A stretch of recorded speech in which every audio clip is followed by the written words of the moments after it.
I'm Jeremy Greer. And I'm Gary Butterfield. And this is Days of Future Cast, the podcast where we talk about Avengers versus X-Men and all of the things that happened after Cyclops killed Xavier. We're on Uncanny X-Men number 20 today, which isn't on the list of like issues you should read for AVX and does not have the AVX logo, but boy, where would we be without this issue, Gary? This kind of fills in a lot of gaps. It wraps up it's wrapping up the Karen Gillan's Uncanny X-Men run, which is like elemental to this, like understanding this team, all that stuff, very important to AVX. And this definitely has, you want to know what happened to the Phoenix Five, things like that. Like this is like probably should have a little marker on the issue. Yeah, I think it should. And it's real good. I was happy to read it too, because it's interesting. Yeah, which is something you can't say about all of Avengers versus X-Men. Yeah, and it leads right into Consequences, which is a surprise, surprisingly very good. I was surprised by it until I realized who was writing it, and Kieran Gillen just is good. He's just a good writer, and he's doing the best stuff in this crossover for sure, easily, like by a country fucking mile, dude. Like absolutely. Yeah. So we've got go ahead. Over the weekend, I was in a comic store, and the comic shop proprietor did the hard sell on a pet book, which I usually don't like, but I ended up picking it up because it is a Kieran Gillen book. It's a book called, I haven't read it yet, it's called Die, but it's about kids who get trapped in like a D&D campaign basically, but it's dark and spooky and stuff about that. And the first issue is on, or the first trade was on sale, and he's just like, yeah, it's real good, and he was like showing me different like art and different concepts of things, and I was like, yeah, all right. I hate being sold to. I hate it when I'm successfully convinced to do something, but you did it, man. I was looking to spend a little money anyway. There you go. So, yep. Looking forward to reading that. So the cover of this is kind of our Uncanny X-Men team. It's a picture of them. Nobody's smiling, just like me in my wedding photos. Yeah. What is this picture? Like the context of this photo being taken is very funny. Yeah. Like Cyclops getting everyone together and being like, okay, everybody scowl like Metallica. Who do you think's taking the picture, by the way? Yeah. Like, who do you think is actually?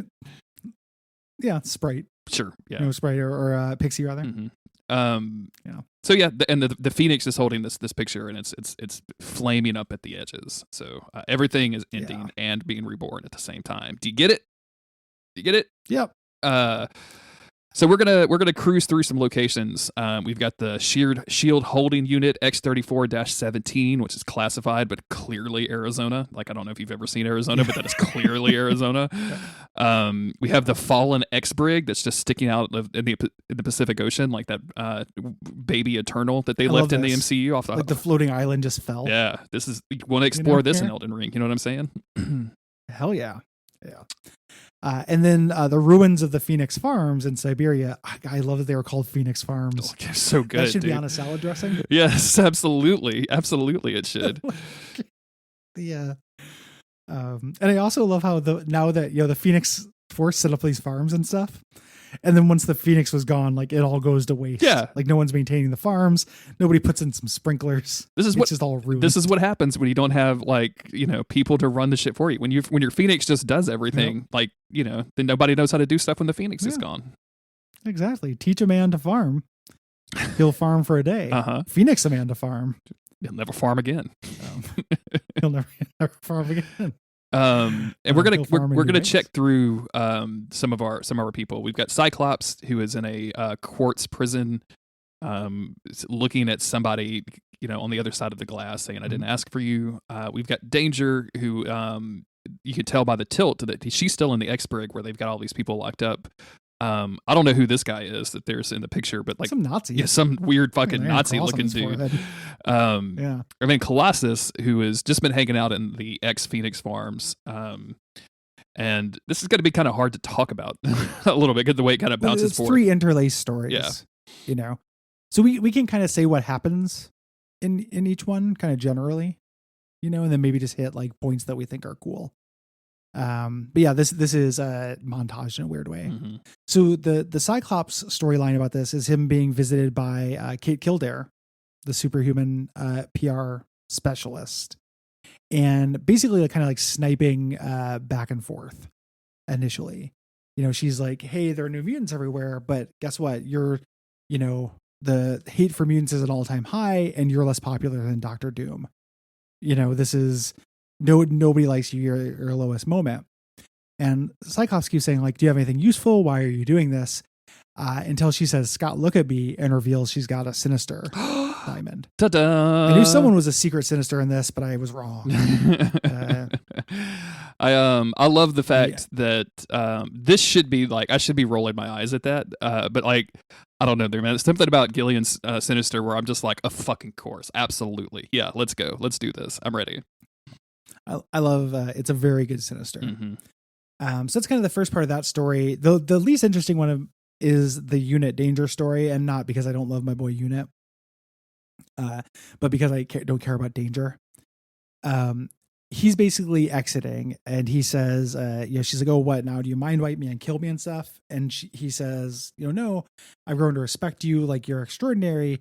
You were a slave, and then you became, after that, when you were free, you decided to become a jailer. That's ridiculous.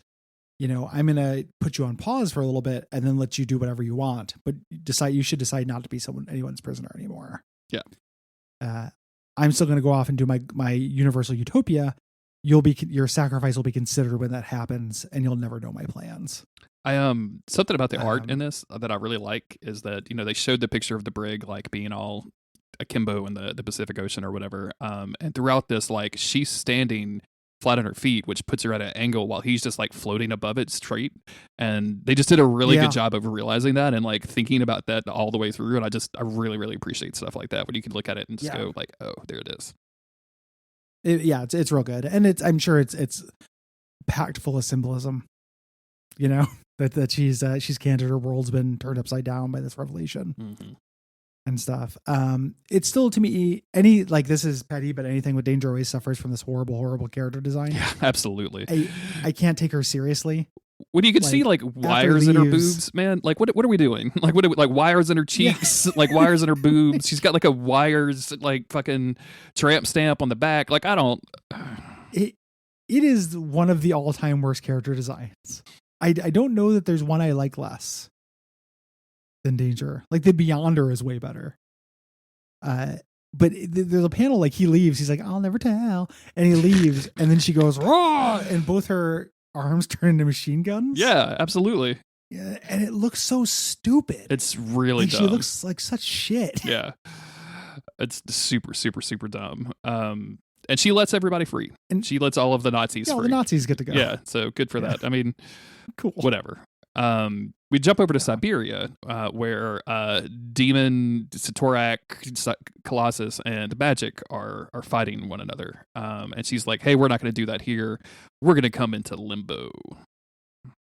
Yeah. So she sucks him into limbo. He's just doing the scary demon language. Like it's good. When they're in limbo, he's like, finally, you're somebody who I can kill without feeling bad. Like you're awful. And she, this, I want to know more about this whole situation here, because this is fascinating for them. She hits him with her sword and knocks the Cyrac right out of him. Dude, why didn't you do that 20 years ago? Like however long ago that you've had it. That's what he said. That's what he says. That's like why they hate each other now. Like,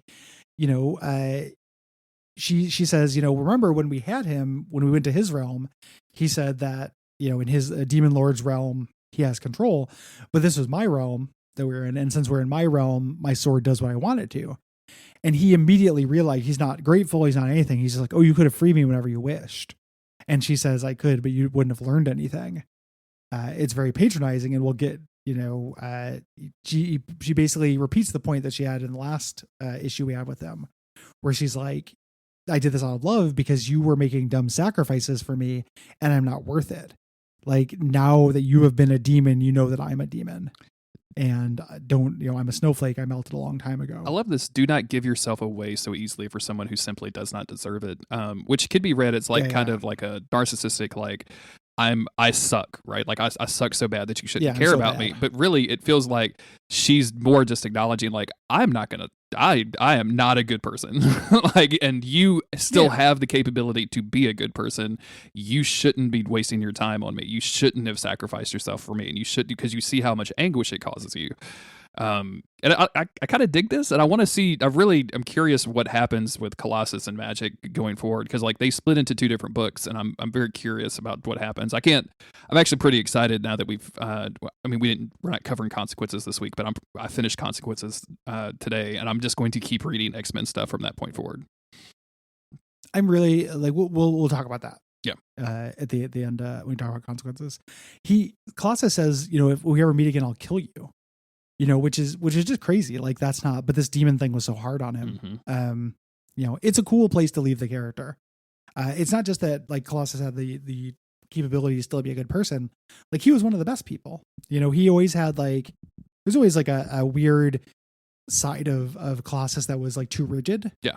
In his thinking and stuff, but he was always, just very like one of those hearts of the X-Men. Yeah, he was like but he had this rigid exterior, literally and figuratively, and had like the heart of a poet, right? Like that was his whole thing. He had this romanticism about him that really, really worked for both him and the X-Men. And like it feels like to me that this whole demon situation almost like fucking excoriated him, like just burned his inside out. Yeah. So and also the Phoenix. So.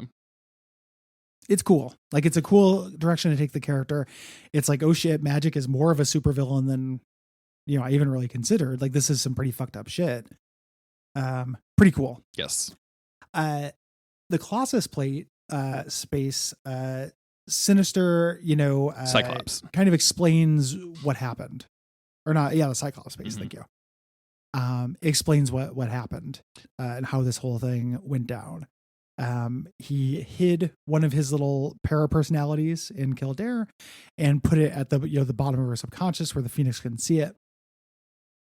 I love this panel of him showing up as her with the diamond with these scary floating silver balls. Yes, is she juggling here? What is this? Is she a scary juggler? Like what is happening? It's called I just imagine them floating around her. Yeah, definitely. Just kind of like pretty spooky looking. Imagine like you open your door and there's you, but with a sinister diamond. Let's have sex. Let's do it. I'm ready. Put the balls down. I've got those in. I've got those already. Let's go. Yeah, let's go. Me. Yeah, let's do it. You want to. You're me. I think. I don't know who you are. I don't care. Let's go. I'm ready. There's been a couple serious conversations in the Slack about like if you ran into yourself from a timeline, would you have sex with yourself? And my answer is always an incredibly emphatic no. Mm-hmm. Like just the strongest no that's ever been. It's because you know how much of a bad lay you are. Is that the? I'm an excellent lay, but I don't know what to do with a dick. Oh, that's definitely the issue. Is like I don't know how to have. I mean, yeah, I'm not attracted to you, and I would probably figure it out. But like, it's. Yeah, I don't know, dude. Like, yeah, but it would be just remarkable. Like, I'd at least want to jerk off. Put a gun to my head, I could probably make a guy come. I'm not saying that I. It seems like it's the easiest thing in the world to do. Put a gun to my head. But I don't think that I'm like a throatus. Like I don't think I'm goat throat. Yeah, but I mean, but you know how that thing works. Like you could, I mean, that would be the hand job of all hand jobs. Like that, you would be super familiar with the territory. You know what I'm saying? It'd just be masturbating, though. It wouldn't be that different. I don't know, man. Masturbating without hands, like without the need of a weird half woman machine that's really makes me uncomfortable to even see. Like, you know what I'm saying? Like, I think that would be pretty dope. You put your hands behind your head. Yeah, yeah. Really relax. Just relax. Or you can for play once. Switch. Yeah. I'm playing some Elden Ring and just getting jerked off like the best hand job of my life. Absolutely. Oh man. It's a like best. It's like almost just most efficient. I'm sure there are better things that I don't know how to do or don't have the patience to do. It'd just be a very efficient hand job. There is something to be said for just the speediness of which you can work something out real quick. But like I feel like that would just you're right, man. I actually, now that I'm thinking about this, like, why have the other person there taking up space? Like, I would much rather be alone than have to deal with their shit. And I know what their shit is because it's my shit, and I don't want to deal with any of that. I have to deal with it in my own head. And then you would also be in the post-coital, like, kind of phase where you had just come, and then you would have to, it would be courtesy to jerk off your double so they can play Elden Ring for a little bit. True. But I mean, we're not. And that would, I'm not changing saves, and they're not touching my character because I mean. No. It's a completely different save. We'll use the cloud if we have to. This got real complicated. Okay, wait. All right, first I'm going to take my pants off. Script? Then we're going to upload it. Brazzers, get at us. We got this. I have found something. That we could definitely talk about. So anywho, Scott's like, "Oh, that's nice and everything, but what are you here? Yeah, like, are you just here to gloat about murdering defenseless women?" And Sinister's like, "Oh, just a little bit, yeah, but also, it's very, very funny."